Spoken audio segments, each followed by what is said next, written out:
بسم اللہ الرحمن الرحیم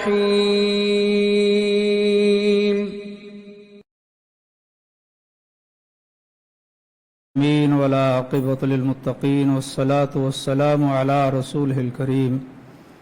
اما بعد قال اللہ تعالی وَيُطْعِمُونَ الطَّعَامَ عَلَى حُبِّهِ مِسْكِينًا وَيَتِيمًا وَأَسِيرًا وَكَانَ النَّبِيُّ صلی اللہ علیہ وسلم اجود الناس بالخیر وَكَانَ اجود ما يكون في شهر رمضان او كما قال صلی اللہ علیہ وآلہ وسلم۔ ماہ مقدس رمضان المبارک جو کہ صدقات کا مہینہ بھی ہے، رسول اکرم صلی اللہ علیہ وآلہ وسلم کان اجود الناس بالخیر، لوگوں میں سب سے زیادہ سخاوت کرنے والے ہوتے تھے، سب سے زیادہ سخی ہوتے تو عام دنوں میں، اور رمضان المبارک میں تو سخاوت اور زیادہ بڑھ جاتی تھی۔ تو یہ ماہ مقدس ہر لحاظ سے عظیم مہینہ ہے، اس امت کے لیے اللہ تعالیٰ کا ایک بہت بڑا انعام ہے، شہر القرآن ہے، شہر الرحمہ ہے، شہر مودہ ہے، اور عملی طور پر اس مہینے میں اللہ تعالیٰ نے حقوق اللہ اور حقوق العباد کی بہت زیادہ اہمیت بیان ہوئی ہے۔ اب دیکھیں نا کہ ایک انسان جب روزہ رکھتا ہے تو روزہ رکھ کر وہ 12-14 گھنٹے بھوکا رہتا ہے، تو اللہ تعالیٰ کو تو بندے کو بھوکا رکھنے کا کوئی مقصد نہیں ہے، اور اگر انسان خود سوچے تو اس کا بھوکے رہنے میں اس کے اپنے فائدے بھی ہیں، طبی، میڈیکلی، جسمانی، روحانی، اور اللہ کا حکم بھی بجا لاتا ہے بندہ۔ لیکن اس سے بڑھ کر سب سے بڑا فائدہ جو ہے وہ یہ ہے کہ جیسے اگر کوئی آدمی، اس کے سر میں کبھی درد نہیں ہوا، اسے کبھی کوئی تکلیف نہیں ہوئی، اس کے سامنے کوئی آدمی چیختا چلاتا رہے کہ میرے سر میں درد ہے، میرے پیٹ میں درد ہے، اسے کبھی درد ہوا ہی نہیں، اسے کیا پتا کہ درد کیا ہوتا ہے، اسے کچھ احساس نہیں ہوگا۔ رمضان احساس کا مہینہ بھی ہے کہ جب آپ 12 گھنٹے 14 گھنٹے بھوکے اور پیاسے رہتے ہیں تو شام میں آپ کی کیا حالت بن جاتی ہے، اور اگر کبھی ایسا ہو کہ آپ سحری کے وقت اٹھ نہ سکیں، آخری وقت میں اٹھیں، پانی کے 2-4 گھونٹ سے روزہ رکھیں، تو آپ کا دن کیسے گزرے گا، ایک دن آپ کا کیسے گزرے گا۔ اور یہ احساس پیدا کرواتا ہے رمضان، روزہ، ان لوگوں کا کہ جو کمزور اکائیاں ہیں، جن کے گھر کا چولہا نہیں جلتا، جو فاقہ کشی کرتے ہیں، جو غریب ہیں، جو محتاج ہیں، جو کھانا کما نہیں سکتے، یہ روزہ، یہ رمضان ان کا احساس پیدا کرتا ہے کہ آپ ایک دن آپ کے لیے گزارنا مشکل ہے، اور ان کے کئی کئی دن فاقے میں گزرتے ہیں، اس لیے ان کا بھی خیال رکھا جائے، ان کے ساتھ بھی، ان کی بھی مدد کی جائے، ان کے ساتھ بھی، ان کا بھی لحاظ اور خیال رکھا جائے کہ وہ کیسے زندگی گزارتے ہوں گے۔ اگر اللہ نے آپ کو دیا ہے تو آپ، یہ مہینہ، یہ روزے ہمیں یہ بھی بتاتے ہیں کہ ہم نے ان کا بھی خیال رکھنا ہے۔ اور یہ احادیث بھری پڑی ہیں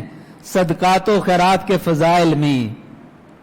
ما نقصت صدقۃ من مال،